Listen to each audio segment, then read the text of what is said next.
What up, young world? What up, young world? Welcome to Savon's Legendary Podcast. Now today, I got a special guest. You guys know about my special guest, and NBA Allstar, one of my favorite big men, block leader 3 times in the league. They call him Mr. Shot Blocker. That's what they call him. Please welcome to the podcast, Theo Ratliff. Make some motherfucking noises. Hey. What's up, man? Good to have you on. Hey, Theo, man, I appreciate you taking the time to come on the podcast and chop it up with your boy. So listen, how you and the fam doing through this pandemic? They got Omarion now. I don't know what's going on, man. Man, we maintain it, man.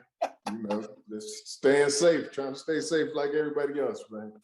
Man, let me tell you something. I went out because I don't know if you know, but I'm from Detroit, right? Right. And I go out there to visit my mom because my mom had it bad. She was on. Man. She was down there in a coma, man. She was in ICU for like 4 months, man. Man. Yeah, it got to a point. Let's just say it got to a point. But I went out there to visit her probably about 2 weeks ago. Healthy as you could be. Man, listen, I got off that plane. Ain't nothing worse than getting sick after you arrive somewhere. Or while you out of town. Oh, yeah, that's the worst. Man, listen, especially with what's going on now. What? Man, listen, I'm in my hotel. I'm freezing. I got goosebumps. I turn the heat up to 90. I'm still free. You already know what time it is, man. Know what it is, yeah. I had to change my flight, come back to Atlanta early. I had this big thing to do, and I had 2 days to get better to do it, and it worked out. But that's my experience as of late. But I'm all good now. You all good. I'm glad the fam's safe. Yeah, for sure. Now let's get into Theo Ratliff. I made a couple of notes here. Now listen, you are University of Wyoming. Yes. But you're from Alabama. Yes, I am. Mm-hmm. Now when I had my boy, my big homie Tony Delco in here, he's from Kentucky. Now listen, Kentucky and Alabama, boy, listen, country. Yes, it is. What was it like? What was it like coming up in Alabama, man?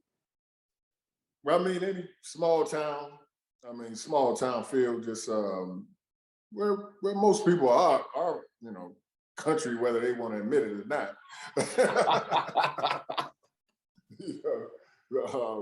90% of the country is country. Is country. Right. But just very close-knit.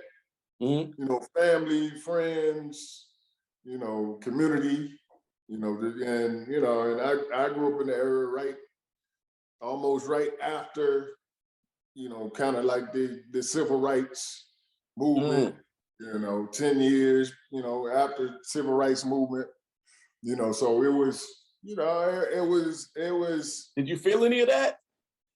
You felt it somewhat, but it had kind of pushed away from being so direct. Right. You know what I mean? It was, you know, white kids, black kids, we going to school together. It was normal. We played on football teams, basketball teams. All that stuff was just normal, you know, but you knew the history. And that's where, you know, you was conscious. Whereas other people probably that lived up north, right, they wouldn't be as conscious of it as you would be down south, you know. Well, speaking of that, and it's funny because me and TD touched on this. You would think that, right? I'm from up top, and when I was in a sophomore in high school. Now this is in Michigan. This is in 1995, right? I got transferred to an all-white high school, which was illegal at the time. You had to live in the district, and I didn't. But the varsity coach recruited me because I played basketball too, right? So all white high school, so I can play on a varsity team. Man, listen, after the season was over, and they all loved me during the season. All loved me. After the season, man, them folks, they left notes on my locker. We gonna hang you. from a tree in all of this. Listen, that's tough. This is in 1995 in Michigan. This is not 1945. That's worse than Alabama, bro. We don't get that. You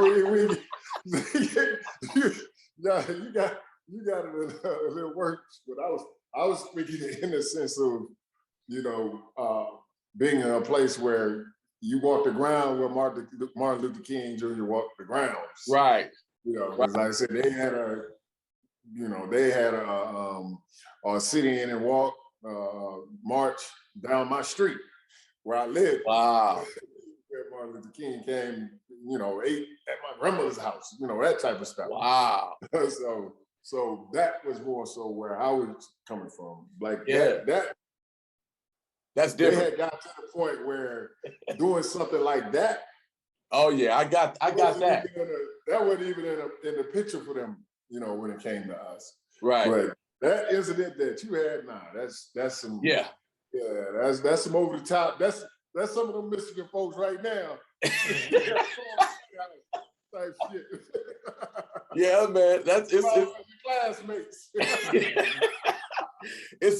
It's a true story, and you know what I mean? That is crazy.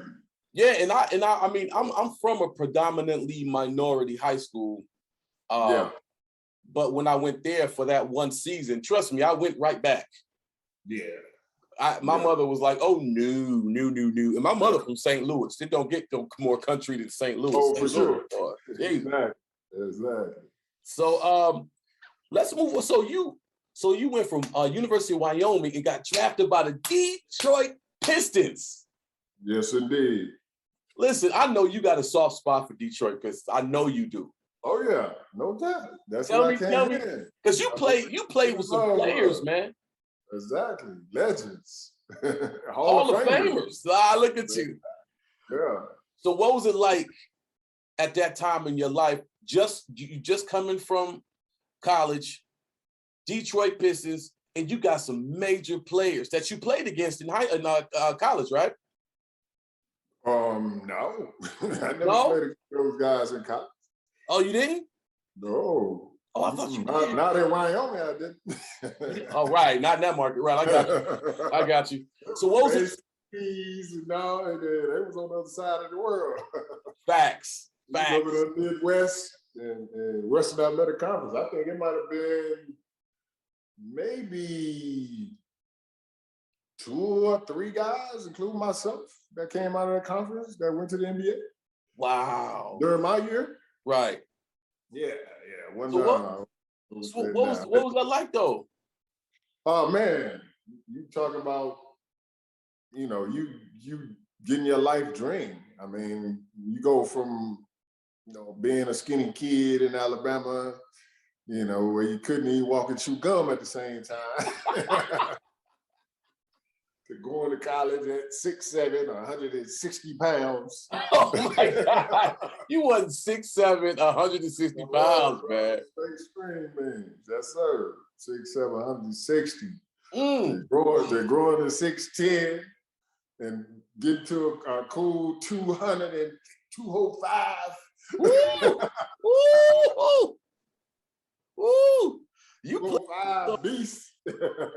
And you to be able to go and have a great career at Wyoming, lead the nation in blocks, and be the all-time block leader for the NCAA, and then do the combine thing, because that's, like I said, that's have an opportunity to play at Wyoming, and to my coach's credit. My second coach credit, Joby Wright, getting me introduced to the USA team.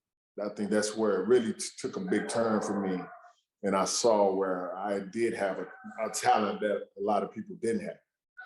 That's just what I was about to ask you, is like, what made you focus on the defensive side of it, specifically shot blocking? Because you're a 3-time block leader in the NBA. So is that when? Is that when? Oh, no. Nah, I've been on a defensive mindset, since I was in junior high school. Oh, wow. Yeah, because I mean, looking at, everybody wanted to be the Magic, Bird, the Jordan, all those guys. But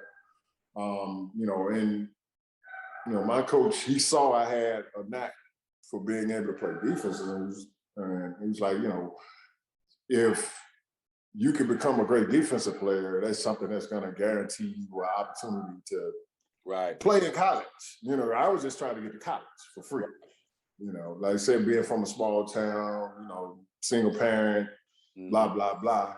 It was just about me not having to be a burden on my mom and go get an education, play ball, possibly get a chance to go to a next level, not necessarily the NBA, but yeah, it would be a great opportunity to do it. Yeah. But as I continued to play, and I think my junior year, I got a chance to go and try out for a USA team. They had the USA select team, and then they had the USA under 22 team as well with those tryouts. So, I went and played, and I saw, there weren't a lot of guys that did what I did.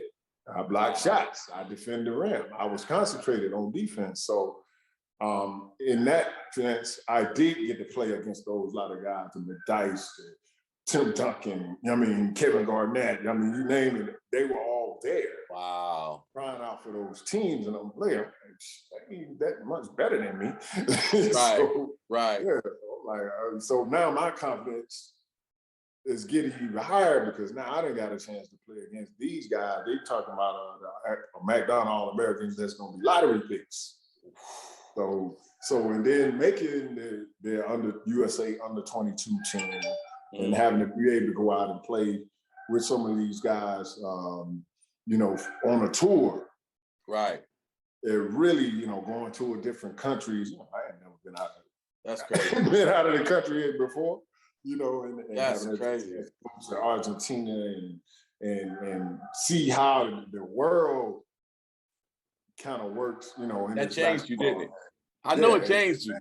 When you get to go overseas to these different countries and you've never been before, had those type of experience, it opens your mind up to the possibilities.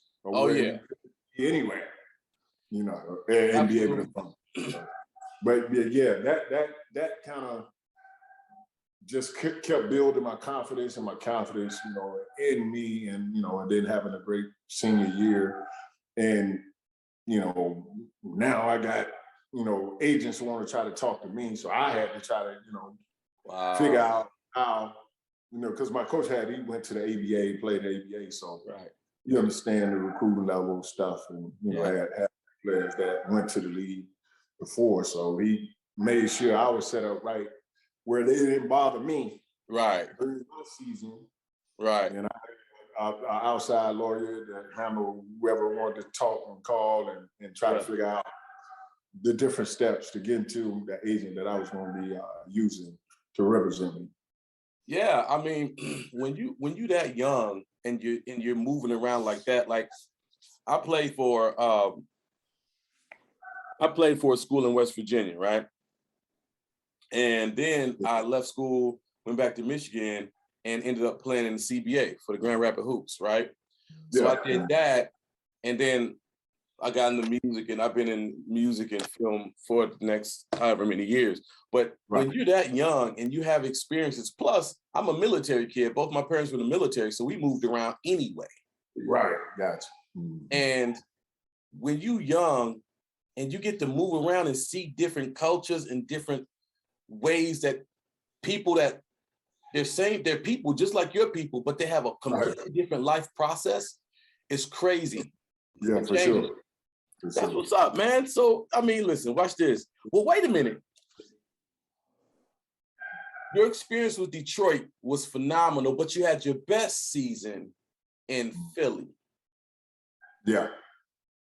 Now, we talking Allen Iverson. We talking Stat. Right? What was it like? We got traded for each other. That's when I got traded. But like I said, just to not skip over your question about Detroit and those guys, that was phenomenal. Phenomenal experience Grant Hill, Joe Dumars, Terry Mills. Being able to go and play beside, a Grant Hill, which was all world at the time. Allen Houston, you know what I mean? Man, thank you. Two of the greatest, backcourt guys. Don't nobody never mention Allen Houston when it comes to shooting. Man, what? That dude had the smoothest jump shot you would ever see. And nobody else has ever matched it. I don't care who shoots the ball. Nobody shoot the ball as smooth as he shoots. That is a fact. And don't nobody bring up. Everybody believes that now, like Dirk Nowitzki invented the big man having a consistent three-point shot. Terry Mills been doing that. Oh, T. Mills was known for that. He was known for that. Oh my God. Even from Michigan, but like I said, it is at a different level. Oh yeah. Oh, don't get it twisted. So obviously, you go and like I said, to the credit of the advancement of technology, right? You gotta understand. People see people a lot more. That's we ain't had no NBA TV. When no NBA TV going on, all this ESPN, all this stuff, it wasn't going on. No NBA League Pass. No League Pass where you can watch any and everybody play that you want to watch play. I mean, you had to figure out, okay, it might be a game come on Saturday and Sunday. You know what I mean? Back then, you knew you was gonna get Saturday and Sunday. You might catch a little Chicago in between on WGN or something, on a personal network. But it wasn't, it wasn't like it is now where Disney created the whole ESPN thing. Right. You getting constant sports every single day, all of that. Plus it just changes everything. But social media give you clips and all kind of stuff and highlights too. Like exactly. So if you could compare your experience in Detroit and your experience with Philly, how would you describe the difference? Well, I would say the difference is, coming in, like I said, from small school, small town, going into a city like a Detroit, being on the stage with the Bad Boys, which they had recently, not too long ago, been in championships. So the buzz was still there and the excitement for the team was still, at an all-time high. So going in and playing with one of the Bad Boys, Joe Dumars, and being around that culture of a winner like that, it really, made me be a novice, to where I could take my experience of understanding the professionalism, becoming, part of the union and understanding the business side of basketball, and then understanding how when you come in as a young guy and you have certain influencers, even my man Otis Stork, who won championships with beside Akeem Olajuwon, which was my favorite player. Him and David Robinson, that was my favorite player. And being able to, to have some veteran guidance like that, to be able to get that experience of just being a young kid, being a young guy coming in that don't know anything, and having that experience and being able to talk to those guys and getting personal relationship with those guys to the point of, I done proved myself over here, it ain't working out. I know I'm ready to go to somewhere else and reach that next echelon, that next step. So that's where it was like the beginning to the movement to the maturity. Of now I'm a grown man now. I know what I'm doing. I know what time it is. I know that bag over there waiting on me. So because like I said, we were a playoff team in Detroit. The first couple of years I was there. Played a little bit, showed some of the things that I could do, as a player when I got time, and then once I ran into the situation where I didn't take the small money that they had offered me the contract they had offered me, after that second summer, then, with the coach, there was Doug Collins, things got a little, things started to get a little sideways. Playing time in the year, in the third year, I'm like, oh, okay, he trying to do a little sabotaging. So, but like I said, going through and having veteran guys and watching and observing, and then now, myself, I made sure when I got in the league, I immediately became a part of the Players Union. So I heard a lot of the different stories about, knowing what your worth is and how other guys in your position are getting paid at that position.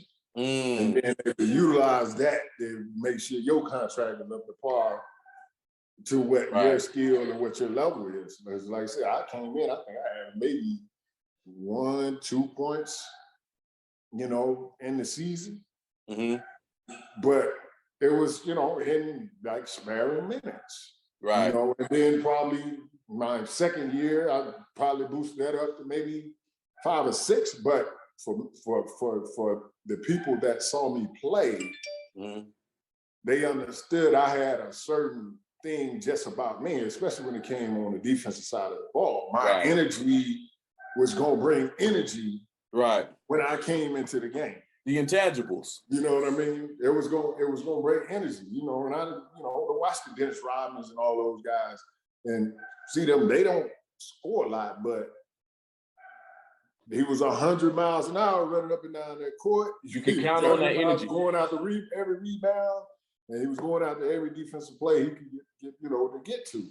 And you see over the years, like they play guys to do what I do, as far as defense. So look at Draymond Green. Yeah, absolutely. Draymond Green. I mean, even to this day, they try to, act like the big man is not something that's needed. But I mean, you can even look as far as you look at Cleveland Cavaliers. Now you got 2 centers playing, and now they all of a sudden become one of the best defensive teams in the league. Both of them shot blockers. So you can who that control that paint controls the game. That at the end of the day, you shoot all the threes all you want. But like I said, back to just myself and understanding what my worth was, and me going from a team, as dynamic as a Detroit team with those great guys and all that veteran leadership on that team, taking that experience, going to Philadelphia, who was at the last and the bottom. They was about to set a record, worst loss. I mean, but they had a dynamic guy like Allen Iverson. They had a Hall of Fame coach like Larry Brown. So I knew this was my opportunity because I had seen and observed guys on bad teams get major contracts because they were able to step in position and show what they could do. Although the team lost, but just the simple fact that they saw that they could be a main piece for a team. Right. The team paid them well. And like I said, the contract they had gave me and I turned it down. I'm looking at what Greg Ostertag making, and I'm like, you gonna offer me this much less than him? And I know I'm running circles around whatever the hell he's doing. He was stiff as a board. And I'm like, I know my game gonna be way more elevated than that. Right. So have an opportunity to go and have a clean slate in Detroit, in Philly, playing along with a guy like an AI that can, light that thing up, with the best of them. He lighted up with the best of them. And going in there and being that anchor for him, and being that anchor for that defense. And basically, Larry Brown basically brought a whole defensive-minded team to play alongside a major scorer. And you had such offensive firepower, man, already. And back then, we were such a good defensive team. Allen averaging 30-something. Yeah, we may have been averaging 75 points a game. but winning, you know what I mean? But winning, because we hold everybody else to 65. Now watch this. Now watch this. You can put that wood on, you know. You put right. wood on people. Yeah, it was different. Now watch this. Now, since we talk about Philly, you know I got to bring this up. Yeah. What the hell is going on with your boy Ben Simmons? How come I just seen the other day his fines is up to like 10 million or something crazy? Listen, I know you. Look, watch it. Hold on, Theo. Hold on. I know you already spoke on this. I already know you did. Listen, man. But what? For the people that didn't know you spoke on Ben Simmons and what's going on, what the hell is up with your boy? And what would you tell him? Listen, I mean, for me, man, it's so some of these dudes, man, I don't know where they came from, bro. that's like I don't know where they came from, man. Because it's like we were taught to take ownership to who we are and what we did. Bro, if you playing, you are all-star caliber player, and you don't do your job, you can expect the coach, some of your teammates on your team to get on your ass. It is mandatory. It is mandatory. And then to do it to the point of the way he was doing it, it was almost like you watching the playoffs, it was almost like he was being defiant. I'm like, and just even watching this game, it's like he's being defiant on trying to make his game better. Which is, you're an all-star without I don't understand a 10-foot jump shot. And all we asking you to do is to get in the gym and work on a jump shot and work on a free throw. And from what I hear, you still pushing against doing it after you're shooting the way you're shooting, you know, and it's typical to, and I looked at it as a situation like Giannis. Look at what Giannis was doing at the free throw line. They were losing games consistently because he could not finish at the end of games and make free throws. Now watch this. You know what I mean? Yeah, of course, absolutely. And when he adjusted it, look what happened. Simple as that. Dude, we can have the same scenario. But listen, every 1 through every 4. I mean, look at Michael Jordan, didn't have a jumper. Look at Kobe when he came in, didn't have a jumper. It's part of your job to do what it takes to make your team better.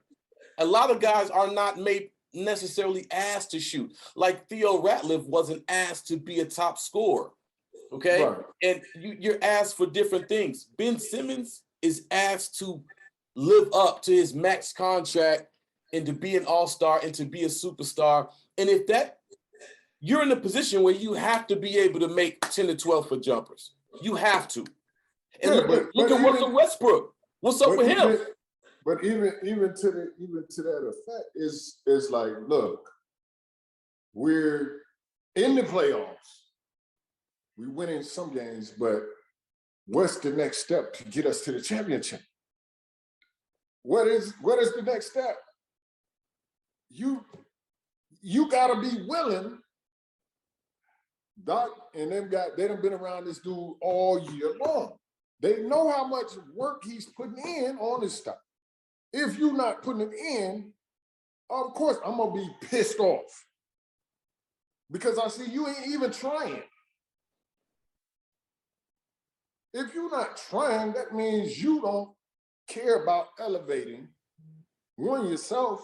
You don't care about elevating this team. I just don't to the next level, because the next level is he's brought there to win a championship. That's right. He's supposed to be the coach to help build to win a championship. So that's right. If I got players that not willing to do what they need to do to help us move in that direction, that's gonna be on me. That's right. And I'm like, back in the day, coaches call players out all the time. That wasn't no. I mean, Larry Brown did this shit every day. Ben with Simmons. AI. Ben Simmons is in a position, talent level. If just imagine him with a consistent mid-range. Man, he would be a Giannis. I'm trying to. That's the point they're making. You would be a Giannis. But my thing is, with a Embiid on your team. my thing is, why don't he? What's wrong with his head? Forget about the rest of the league. What's wrong with his head? Why don't he see that? This is what I'm saying, man. These young boys nowadays, I don't know what's going on with who what they meant, whoever is handling them. You know who he meant. Because they if I'm like, dude, your pop, somebody should you should have somebody in your corner to be like, yo, man. Right. Dude, I mean, they said what they said. It's words. What are your actions? That's right. Did they say a lie? Right. And that's my point. I'm like, they did not tell a lie. So either you use it as motivation or you go do what you do. What you did. Right. You were hiding in a corner. You were hiding from people. That's what you call, that's hiding. It is. Because you don't want to take ownership. Yeah. Like, yeah, get mad, get pissed that they did it.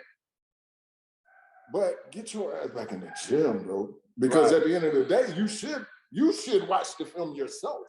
That's a fact. And get your own assessment of what you did. That is a fact. Now watch this. And stop crying about, oh, they said this about me and they not my teammates. Man, stop being, you know what I mean? Yeah. Hey, come on, man. Now watch this. We gotta pivot. We gotta pivot because I ain't got that much time with you. But speaking of defiance, since we on that, what's your real quick? What's your thoughts about Kyrie? And now that they changed their mind to let him back part-time. I mean, I don't have no issue with that. And I had a conversation with some people about Kyrie before. Why would you, if he's standing for what he's standing on? I mean, can't nobody stop him from doing it. Right. They changed up on him. That's right. And he's standing on what he's standing on. And if he don't want to take the shot, and he can't help where he lives, because there's guys that's in the NBA that didn't take the shot and they still playing. That's facts. So that's just what the city is doing. But when it comes to him playing, I never thought it was a good idea for him to be just playing on road games, especially not just at the beginning of the year. Right. Because it would leave no continuity for the team to understand and get to know each other early on. He's basically becoming like Robert Horry that would come in for Houston on the second half of the season, or the Lakers on the second half of the season. Yeah.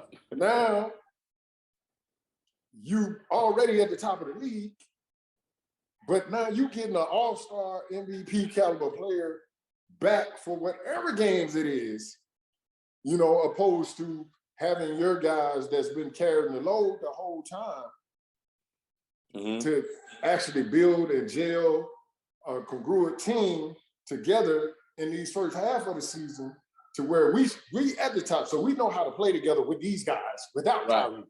Right. So now we bring him in, it's not going to change the dynamics of their team because they're going to play one way when they got him, but they got a team that they already done played with and won and understand.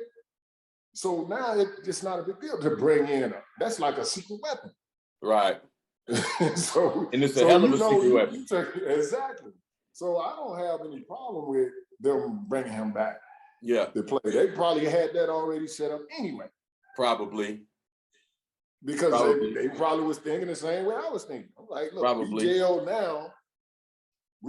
now, and we get to, we understanding how to play with the guys that we do have available on the roster. And especially now with all the COVID stuff here, I mean, you got 100 G League players playing on different teams. So what's the difference? But now you bringing a star, right? Opposed to bringing a G League player on your team. That's right. That's right. It's the same thing. I mean, it's just a backup guy coming in, and now he's back. He's in a lineup because they just pushing people in left and right now with all the COVID stuff protocols going on. Right. You don't know who's gonna be playing whenever you watch the game. It seems like every day is different. Right. And so the more and more bullets you got in your gun, and now you bring in a cannon. A super laser. So hey, if one of them guys get that COVID and they have to sit out and you on road trips, look what you got. That's a fact. Now watch this. I got so about. It's not gonna be so close anymore. That is not with him. That's a damn fact. You know what I mean? Now watch this. 30 points. I got about 5 more minutes with you, Theo. Yeah, no problem. Can you speak on Corlex? Corlex. Yes. Yeah. Corlex for the people that don't know about it, because I was reading up on it, and man, it looks like an awesome space to be in, an awesome opportunity for the people that can. Yeah, Corlex was a great opportunity. Unfortunately, it didn't go as we I didn't know planned that. it to go. Yeah. It didn't go as well, but that's a part of doing business. Okay. It was a great opportunity we had with Wingstop, where we were doing some management and stuff with Wingstop with one of their investors. But everybody know, if they don't know, there's a wing shortage, and basically we got cut out of the deal, from them having the wing shortage, and that kind of killed the deal that we had, which we were working towards with Corlex. So that's one of the companies that kind of didn't make it, right? In the business, but like I said, still doing a lot of other things in the real estate world. Things don't stop, and that's one thing you learn, and that you get used to, is that you're gonna have up and down, just like playing sports when it comes to business. You're gonna have some that's gonna take it all the way up to the top. You're gonna have some where you think you got a great prize in the grand scheme, right? And either some happens within the organization, some happens within the market that can change that, that situation overnight. So that's why you invest in, and I'm a constant investor in a lot of different areas, in the tech area, and also on the real estate side, and a couple of different other companies. So that's a constant movement for me. No, I was gonna say, definitely hats off to you, man, because I know that you've been in on the business side of things. You've been over there. Like this is not new for you. You've been interested in the business side of finance, especially investing. I remember, Shaq is my guy.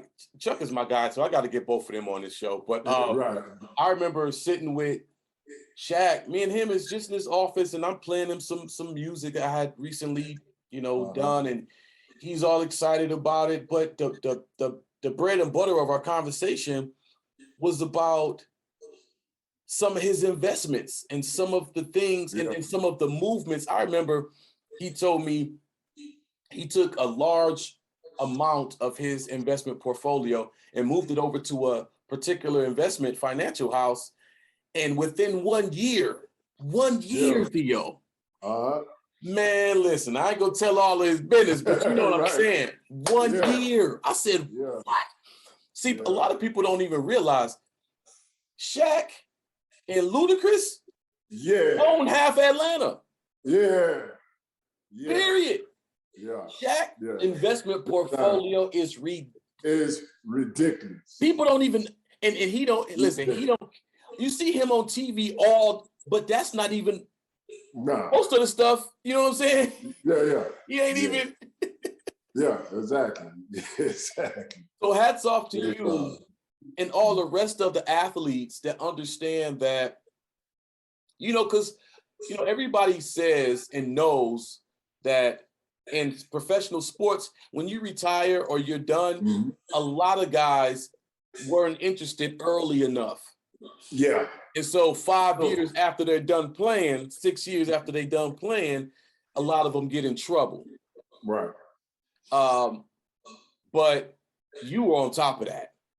Yeah, I mean, like I said, man, fortunately I played with a lot of veteran guys that were on top of their game, and they were coming to the end of their careers and they were moving on to do other things. And I said, being a part of the executive committee, with, and the board with the players union, and being around like-minded guys that were looking into the business world and trying to help create avenues for the NBA players to continue to make revenue as they are now.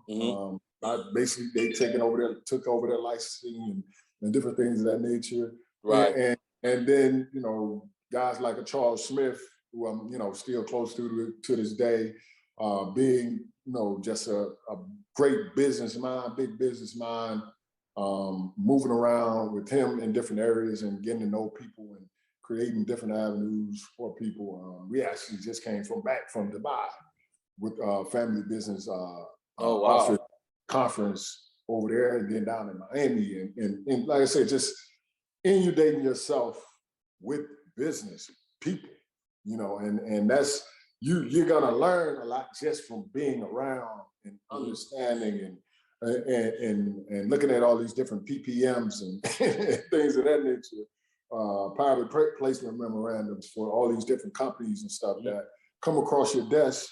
A major guy here in Atlanta that's taking guys' investment minds to a whole different level. Rashawn, why I'm getting a blank. but my guy Rashawn, who is doing an excellent job in the tech area and different companies of getting guys currently involved, getting guys that are retired involved in the tech space. Right. It's a lot of different things, a lot of different avenues. With social media now being used a lot more in the business world than just the party things, you come across a lot of people that are doing some amazing things that are legitimate and doing great business, but you still gonna come across those schemers and scammers as well. So you have to understand and decipher from that portion of the situation as well.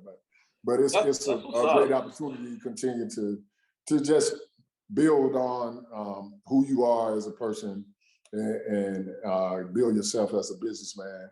And to be able to show your kids and have your kids know that you're doing basketball, you're doing sports, but ultimately everybody end up in the space of doing business.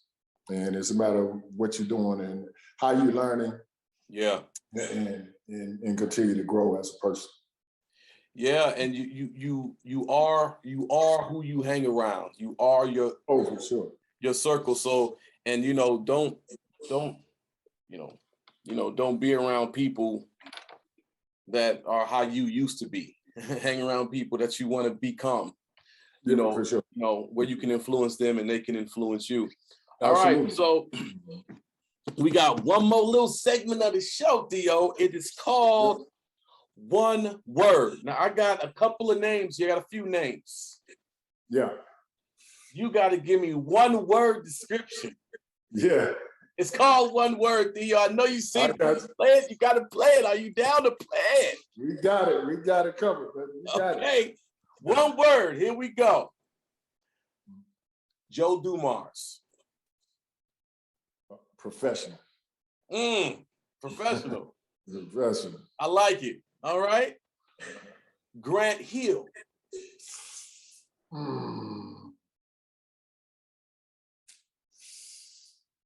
What do I say about Grant? One word. Explosive. Explosive. I wasn't expecting that. Okay. I know what you're going to say about this next one. I already know. Shaquille O'Neal. Monster. I was thinking you was going to say dominant. Monster. That's pretty. Monster. That's what he was to me. He was a monster. Nightmare. Don't even tell me you had to guard him, man. Absolutely. Every time. For real? A nightmare, bro. There's no way I would want to. He's bro. Anyway. In his prime, bro. Now watch this. Prime, Next up. that was crazy. Allen Iverson. Unstoppable. Damn, for real? Unstoppable. You know they what? Tried to double team and triple team him. I was on AI. Was unstoppable. I was on AI when he was in high school. Yeah. I knew about him in high school. He could have went NFL or NBA. Yeah. He was like that. He was like that. Next up, Kobe Bryant.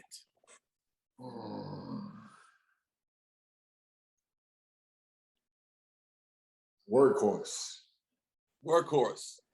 He had that Jordan work ethic, boy. He was way past Jordan, bro. Jordan party. Jordan party. Kobe worked. Jordan smoked cigars and gambled. Okay. No, none of that. None of that. I always shit. I may have seen Kobe drink twice. Wow. All right. Dude, workhorse all day, every day. That's how he got to be who. And you know what? Real quick, I'm glad you said that because I'm tired of people having this Jordan LeBron conversation like Kobe didn't play. Man. Listen. This is just me. I love LeBron, all of that. Mm-hmm. You got it. Kobe's in that conversation. You're not just going to skip over Kobe Bryant. I'm sorry. Nah, you can't. That's impossible. But they do. They go straight LeBron, Jordan. They do because it's usually only two that they're going to talk about. That's just how it's going to be one against the other. They're going to be one against 2, 3. Yeah, but it need to be Jordan.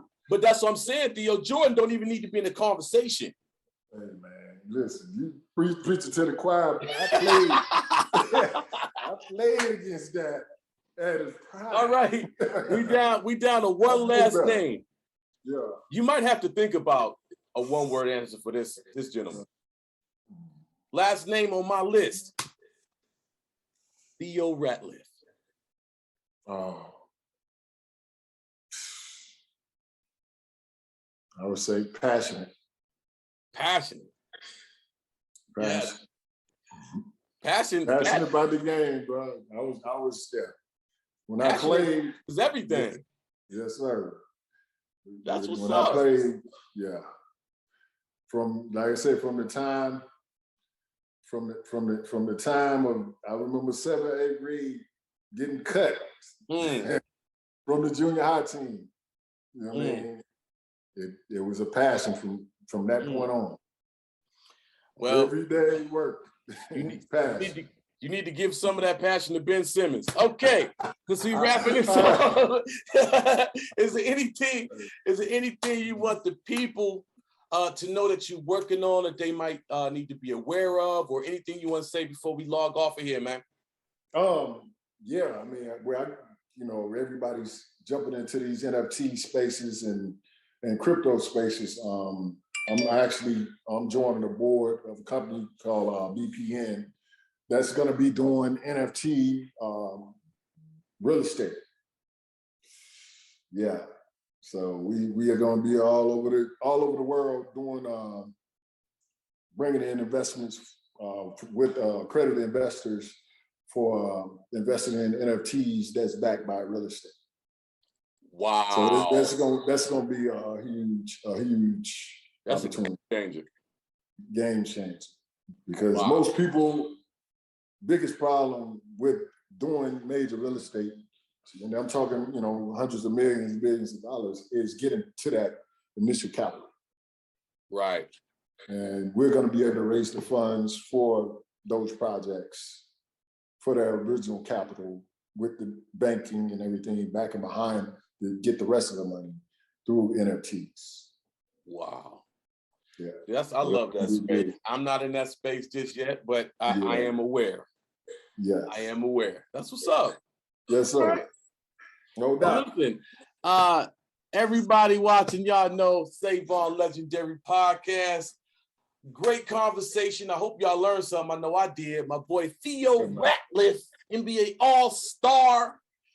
This has been episode, I think this is episode number 21 we're on. Theo, you my 21st episode. Congratulations, brother. That means something. Appreciate it, man. I appreciate you having me, man. And as always, running to you with these Hawks games. Yeah, I'm gonna shoot you a text though. I'm gonna shoot you a text. No doubt. Yeah, we as have to always, get together for some drinks or something. Yes, sir. All right. Peace, young girl. Peace, man. Thanks, man. All right, no problem. Yep. Legendary Podcast. Legendary Podcast. Legendary Podcast. Legendary Podcast. You ain't ready. You ready? You ain't ready.